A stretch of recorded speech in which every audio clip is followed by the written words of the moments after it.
Welcome to the Quiet Warrior Show, where we help top leaders find their pathway to incredible success and a lifetime of happiness. Here is your host, Tom Dutta, the Quiet Warrior.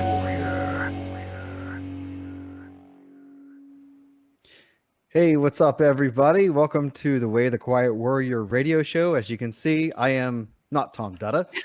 So this week I am hosting for our Real News number 8, featuring the lovely and beautiful Anna Dutta, Tom Dutta's wife. So we have lots of questions, lots of things to talk about today. So yeah, right off the get-go, Anna is featured, obviously, in the screenplay. Along with Tom, and she is going to be a producer as well in this film. And then also John Kitson, John Smith, John Kitson, JW Kitson, whatever you want to call him. He's also a producer, been writing the screenplay. But yeah, so basically we want to kind of dive right into this, and we have something that we want to share with you. This is the first time going out live into the public. This is kind of a concept trailer just to kind of get some ideas, get some things flowing with this film. So yeah, we want you guys to check out this short little concept trailer. And like I said before to these guys, like Samuel L. Jackson on Jurassic Park, hold on to your butts. We're doing something here that'll keep you on the edge of your seat. We wanted the highest of highs and the lowest of lows. There'll be some epic music and things that'll be weaved in this. This film is all about making an impact and changing the planet in some way.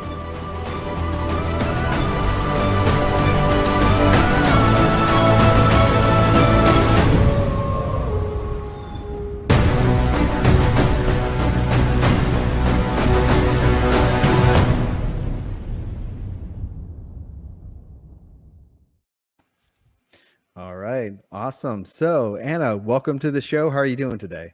I'm great. Thank you, Josh. And hello, John. I'm glad to Hi. be with you guys on this wonderful Sunday. Yeah, so we definitely have heard a lot about you. This is our first face-to-face meeting Right. via the internet, and also the first time hearing your voice. So it's Right. good to chat with you. Like I said, we have a bunch of questions, a bunch of things we want to ask you. Get deep dive into your relationship with Tom. Okay. Maybe not too far, but just to kind of Perfect. hit some things. Sure.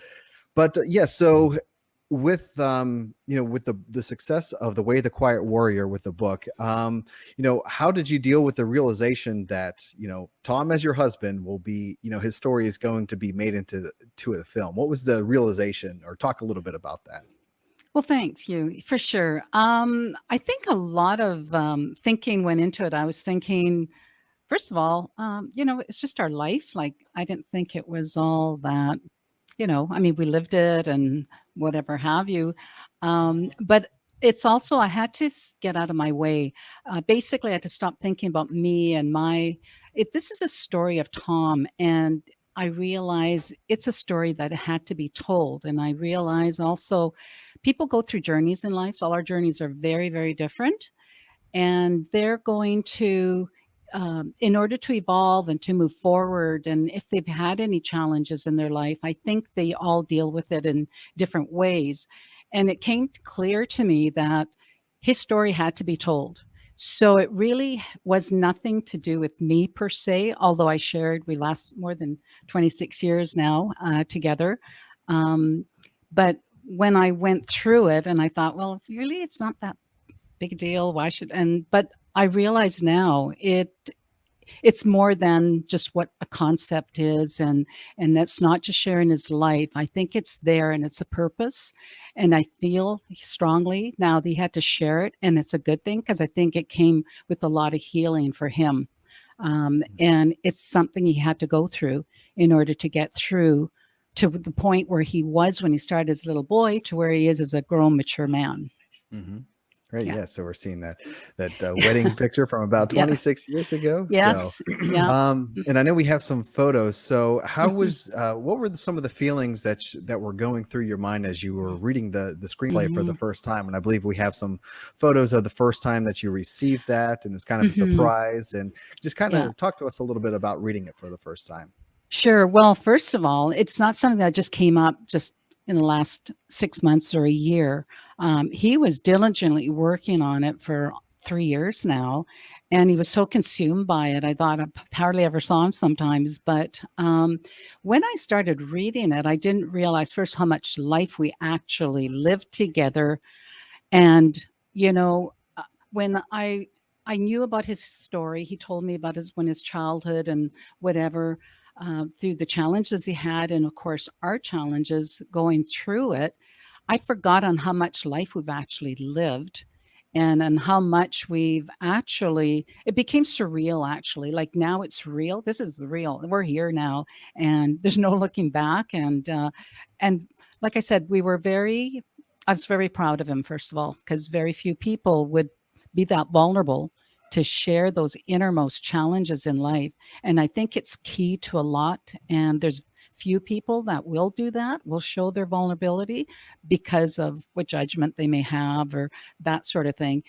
But it's so key in helping others now to maybe step up. Like it might be that one step, because a lot of times it's not people we care that care about us. It may not be even our parents or siblings, bosses.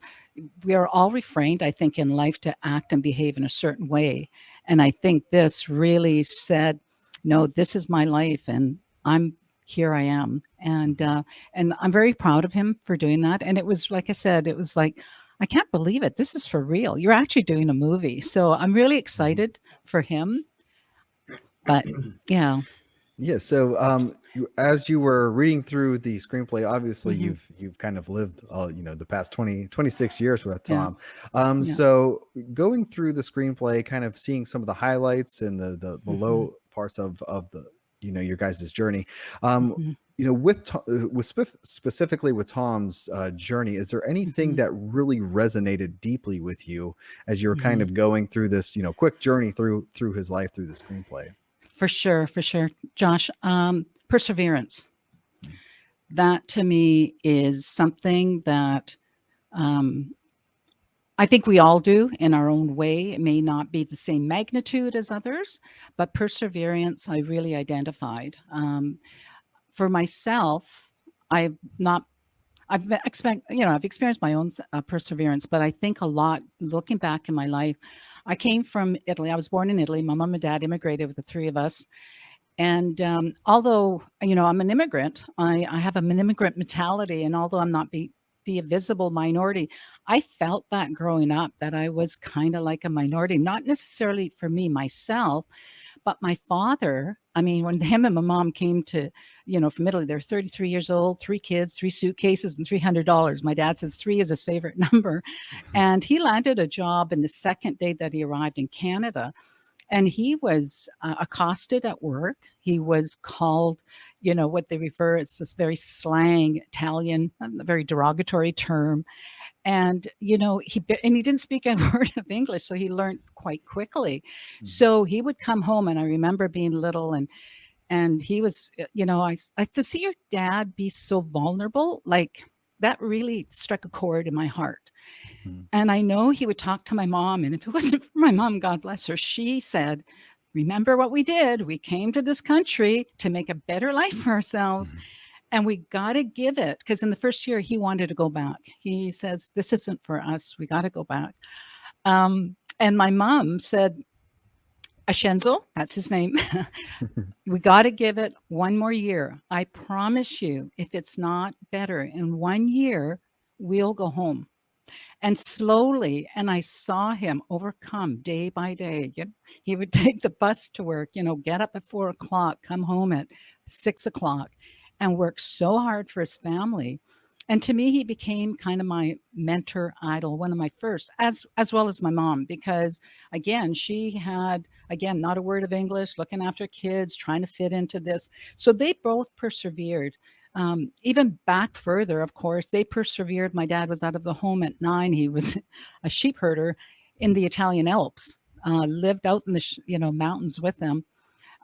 They survived that, the depression, the Great Depression, the war. My dad was shot at twice, got actually hit, things like that. So in all of us children, I think it has a sense of strength, and nothing takes you down. You just, you one step at a time and we'll move forward. So with Tom, we're like akin to that, because although, like I said, our challenges and our journey is so different, he persevered. I mean, I always look back now and I think my life was actually blessed. I've had my challenges, and also too, because of that, I wasn't the typical little Italian girl that my mom wanted me to be. I was supposed to finish high school, get married, have children, and of course, dress in pretty dresses, and I was the tomboy. And my poor mom, I mean, she didn't know what to do with me. And I was very athletic. I was a jock. I was everything I was not supposed to be. And then after school, went into, I was actually given an award to attend university with a scholarship for volleyball. And although I didn't finish that way, I went into the business world. I just kind of fell into it. Business back today, it's different. It's kind of weird looking back. Again, it's surreal. Like, this is not the same. But when I was going through that, women, you're clerical. You were either a typist or, maybe the girl that handed out the cash in the front. So that, I had roadblocks put in front of me. And I just kept wanting more and wanting more. And challenges came across constantly. Being a female, I remember a human resources manager saying to me, "Well, Anna, if you are managing and you're not at home looking after your child, your baby, who's going to change the diapers?"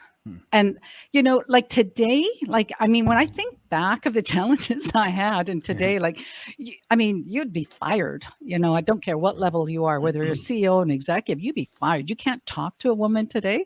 And I just said, who's ever home with a baby, I guess changes the diapers. I didn't understand it. So with that, I continued on and had a very successful career in corporate business banking, which was uncalled for. Today, it's very common, and thank goodness.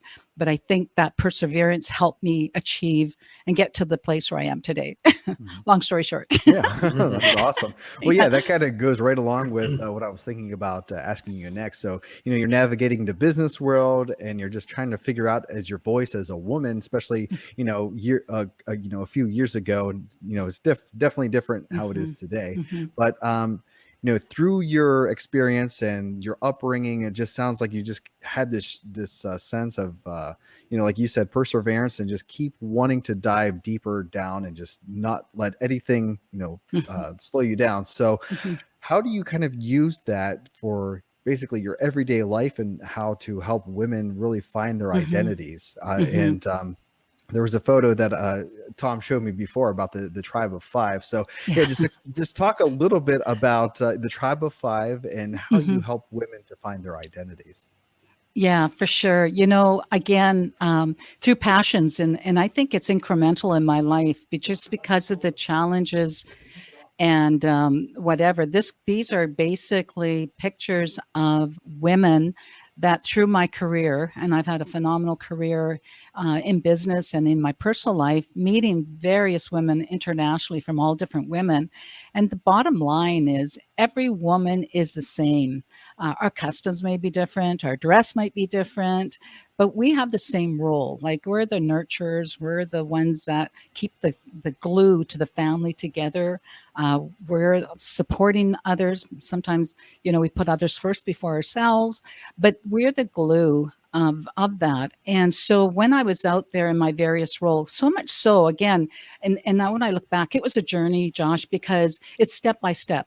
That, little girl who says, "No, I am not going to be that little girl with a pink dress," as much as my mom wanted, or, to get married, I'm blessed. I have 3 children. I got married. I'm so happy. That's a special thing a woman will always have. And until I became that woman, I would not have been able to share those experiences. So it kind of was a step by step into that place. So when I found women, and especially just through my career, I met women, of course. A lot of men, I was in leadership for many, many years, and they were reporting to me. And they shared their struggles with me, because in their household, especially if you're from another part of the world, that women are very secondary to their husbands, and some of them have no voice whatsoever. And I thought it was incumbent to me, you have to have a voice. You have to share that. You have to be the example to your children, both men, boys, and their daughters, that yes, you can go further than I can. And I think it's step by step, generational by generation.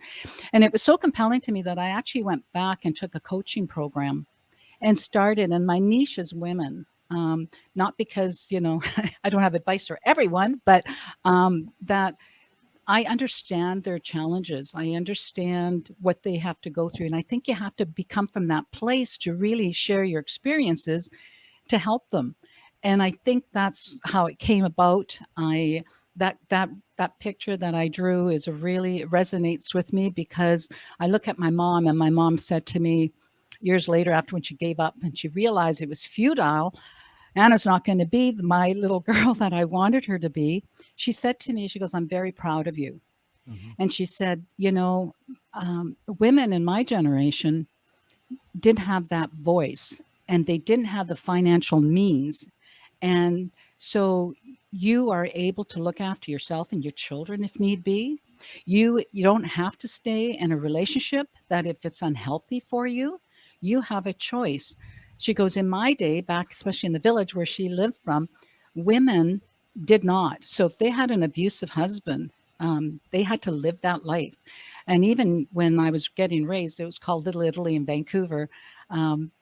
Even everybody that had these women that they, there was abuse, and it was evident. The police back in the day called them up, and they would go, well, you should listen to your husband. You shouldn't upset him, that sort of thing. So to me, all of these challenges, and I think the film it resonates in that sense. Like our challenges are different, but it's that constant, yes, you can, step by step. And through the film, I think it's a wonderful, I can't wait till it all comes out in live, because it really depicts that perseverance and that challenge. And that's just my thing to that. So I'm like, I don't live in the past, so I forget what we've all gone through. But when you look back, and I think it's really good to look back at the film, because, wow, yeah, we did go through that. And we're here today. We're really actually not a bad place. Like, I can't believe it. At that time, you felt like you were drowning and you're going to succumb. But that constant perseverance, that, no, I can't let it go down, even though you felt given up many times. Mm-hmm. And I think that's for all of us to share if we can.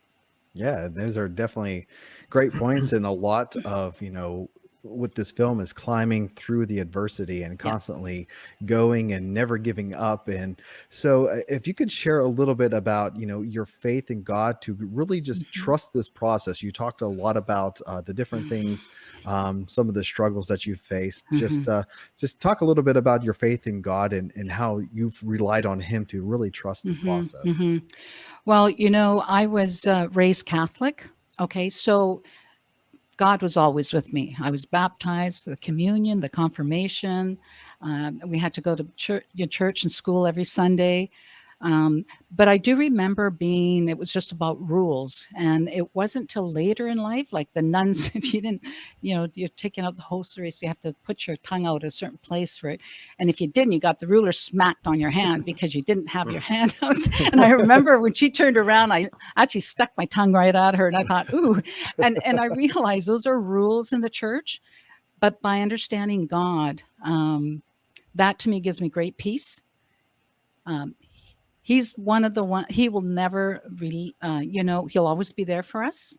He will always, whether it's your mentor, your whatever, it doesn't matter what challenges that we go to. So it has a big thing to do with life in general. And I believe in my faith. I've grown more as I matured, because now I realize, like everybody else, well, if he loved us, why did he have all these things happen to us? But because of that, and it's funny, it's usually people, when they have challenges, they get led back into their faith. So it's not something, I think I took a hiatus of maybe 15 years, 20. And then when challenge started rising again, you reach out to them again. And so then I started going back into my faith, and not just slowly. Tom, because I, was watching my religious show every morning, I saw Tom start taking an interest in it. And came back. So now we both watch it. We both read our Bibles every day, and it helps us because even though life can be going okay, and I think it's really important to keep him with us, even when life is, in fact, more so when he's good at, and not just when it's challenges. And that's just a little picture of our, when we have our online church, because of course, COVID, this is what we light up every Sunday. That was this morning as we had our church online. But it's really brought back a reminder more than anything, be grateful. And be grateful, especially when times are good. I mean, not only when we're lacking, and because that's where everybody is at the time. And just to have that and know that he's constant, 24/7. Not everybody human can be there. And I think we share our innermost and some things that sometimes we can't share with one another just because you might be afraid of hurting their feelings or something like that. You keep it to yourself. But it's between me and God is the only other person that knows me 100%. And I think each of us have that relationship with him. And that helps us in our journey every day that we move forward. I think that reading Psalm 139 is a really interesting one because of the fact that it, does talk about that, how God knows us so intimately, and that we're fearfully and wonderfully made. Anna, you were making a very interesting point because I used this illustration with my students in school.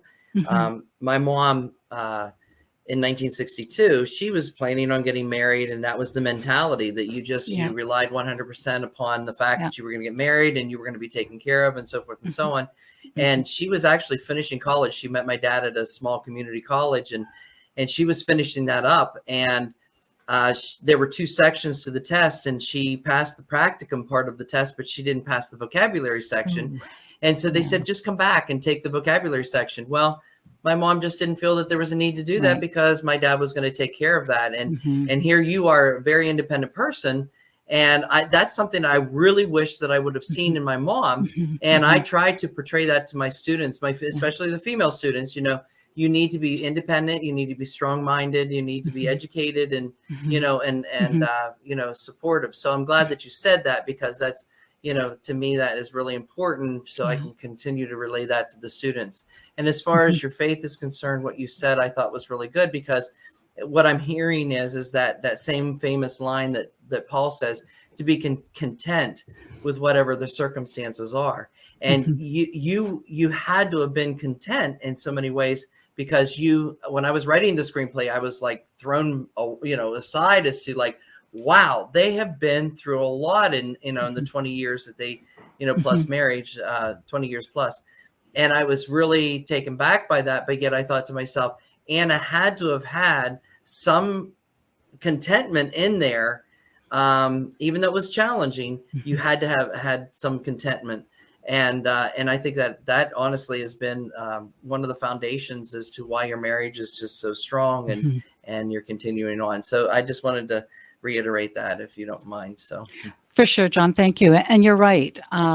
We've had a wonderful, marriage. Actually, it was so much fun, so much like, life is highs and lows. And personally, I think complacency is the worst place you can be. So either you should be way up top of the mountain or down in the ditch. Like that's life. That's when it's really happening. And I think you're moving forward, right? So hopefully that it's not just because I think when you're complacent, you will be just, okay, well, that's okay. I don't have to worry about that. And you don't grow in that place. Right. And you're absolutely right, John. I think, and, I actually was puzzled in leadership when young women were coming. I'm thinking, okay, you're 20 years later, you guys should be up there. And how some of it, and I think it's just how it's been imprinted in our brain growing up.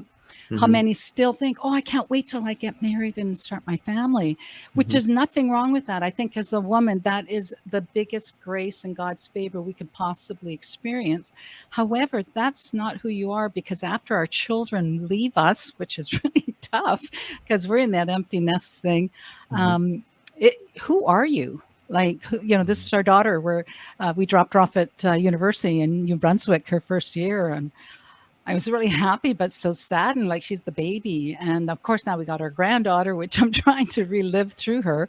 But, as a woman, as a man, you are independent of everything else, and like Mm-hmm. we have to answer to our God, right? That's where it comes Mm-hmm. down to. Mhm. So as much as we love our partners and our children and whatever, it's still God's, Mhm. thankfulness that I want to receive, and I hope that I try to work every day to walk in the path that He'd be proud of me. I don't Mhm. always do such a good job, but we try, right? No, I don't think anybody does.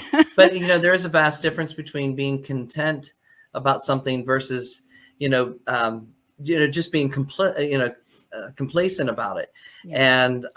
And so I like that, even though you were not complacent, but you were content, because you had a lot of challenges. I mean, that screenplay, as I was writing it, really just jumped out at me like, wow, I wonder what Anna was thinking at this time. I mean, how did Anna, how did she handle this?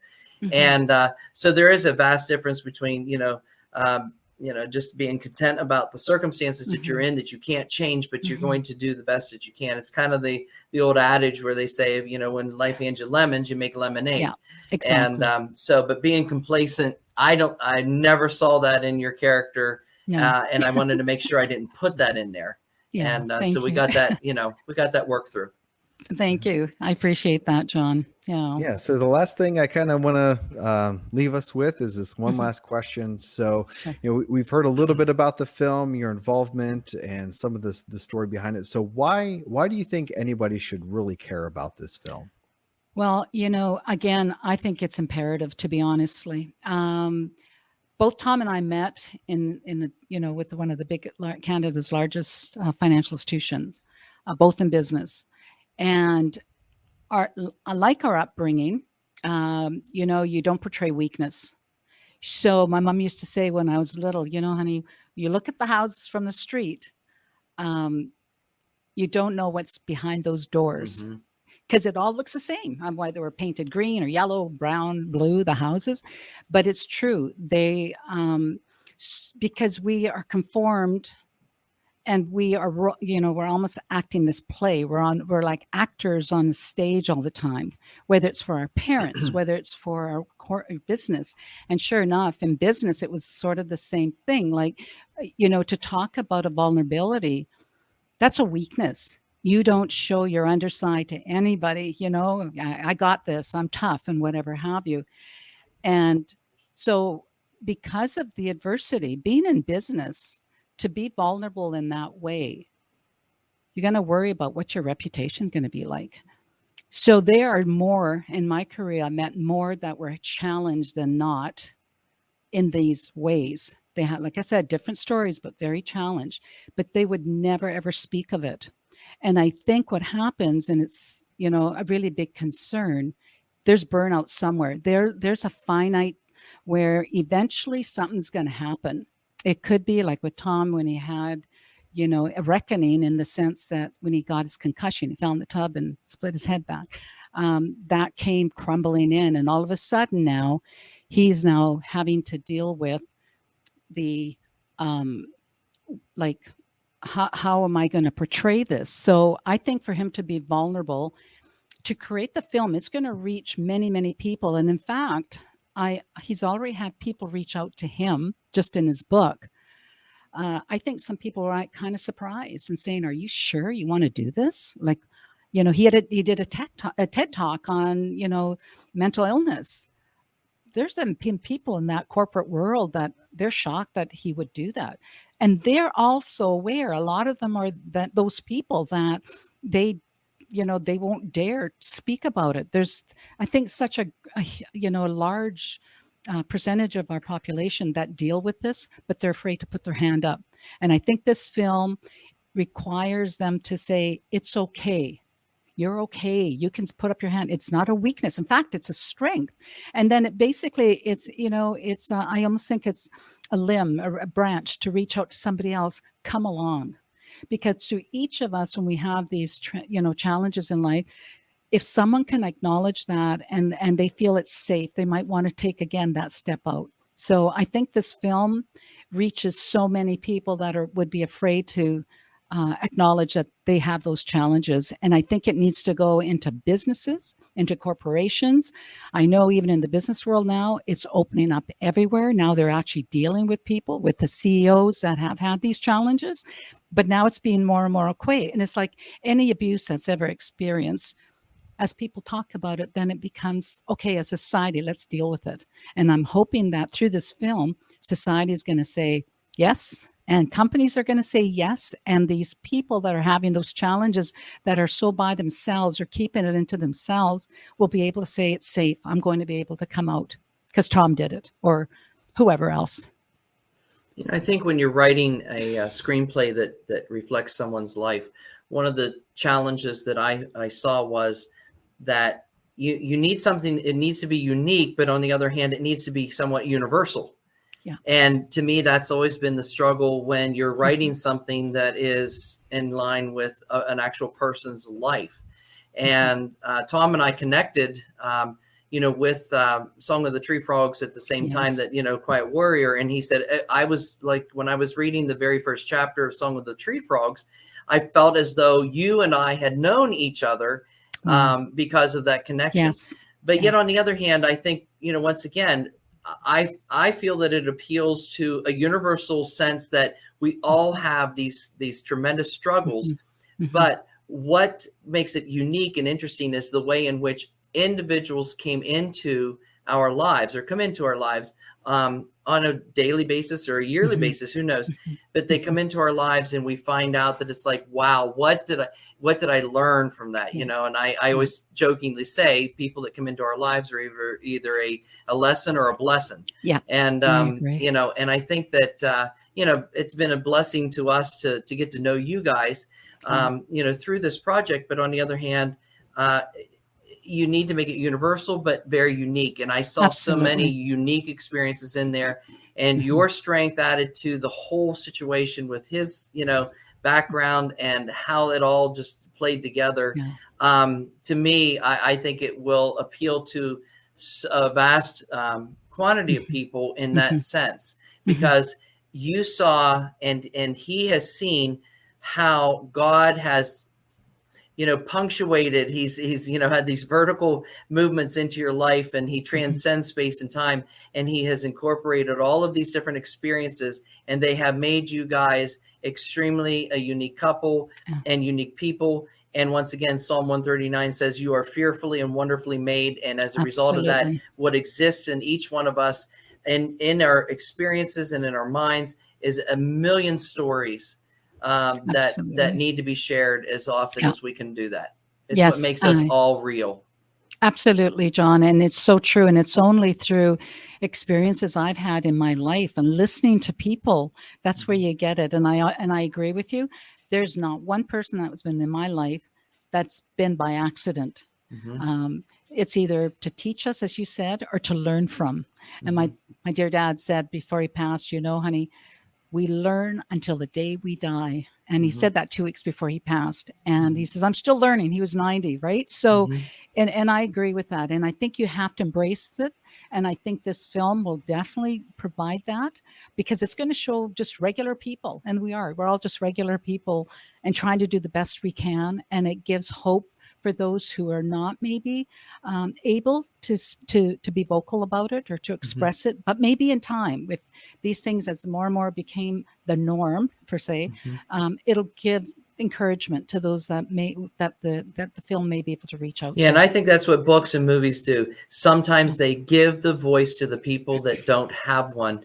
And it gives them the boldness and confidence to be able to spring forward from there and say, look, if this person went through this, I can get through it as well. And so that's why I'm so, it's great to have this experience, to be able to talk with you directly about it. Thank you, John. And I just want to say, I loved your book. I couldn't put it down. And I was like in there, even though I've never had those kind of personal experiences. I was there. I was those kids. I was those boys. And I wanted to kill that father. I was so like, I swear, I think I've read it less than a day kind of thing. I couldn't put it down. Yeah, it was good. So kudos to you. Thank you so much. Yeah. Thank you. No, thank you.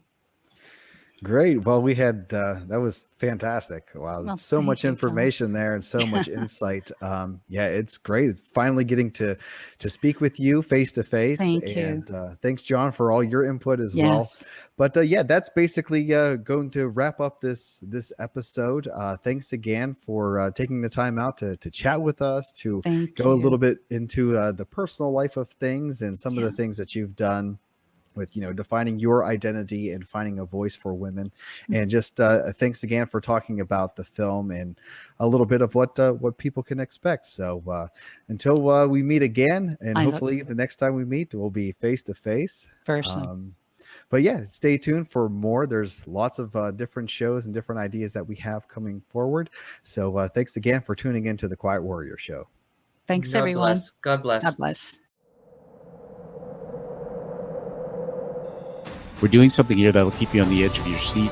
We wanted the highest of highs and the lowest of lows. There'll be some epic music and things that'll be weaved in this. This film is all about making an impact and changing the planet in some way.